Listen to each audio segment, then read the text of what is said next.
மகன், சாமானிய நாயகன், தமிழக தாய மீட்க உறுதி கொண்ட ஒரு மகன். அடித்தட்ட பார்த்தவன், அரியணையும் பார்த்தவன்.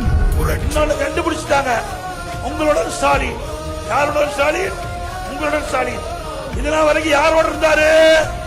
இது வரைக்கும் மக்களை பத்தி சிந்திக்கல, குடும்பத்தை பத்தி தான் சிந்தனை இருந்தது. இதை எடுத்துக்கிட்டு வீடு வீடா அரசு ஊழியர் வர போறாங்க.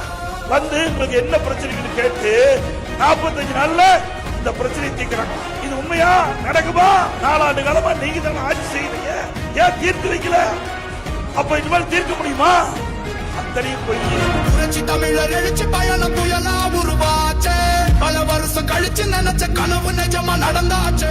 100 நாள் வேலை திட்டம் திமுக ஆட்சிக்கு வந்தா 150 நாளா உயர்த்தினாங்களா?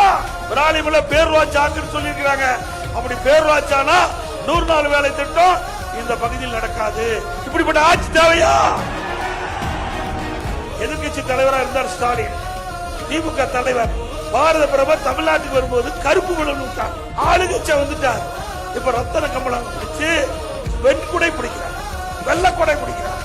கோ பேக் மோடிங்கிறது வெல்கம் மோடினா.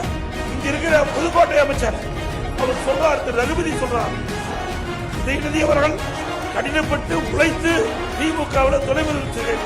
அப்படியா இருக்காது? கண்டு நாங்க மக்கள் சிரிப்பு தானே இருக்கு மனசுல.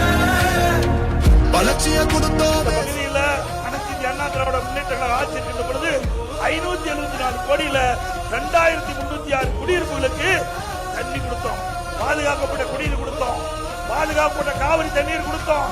நானே நேரடியா வந்து மாண்புமிகு பொன்மனச்செம்மல் புரட்சி தலைவர் எம்ஜிஆர் நூற்றாண்டுல அந்த திட்டத்தை துவக்கி வச்ச. தண்ணி கூட கொடுக்க முடியல.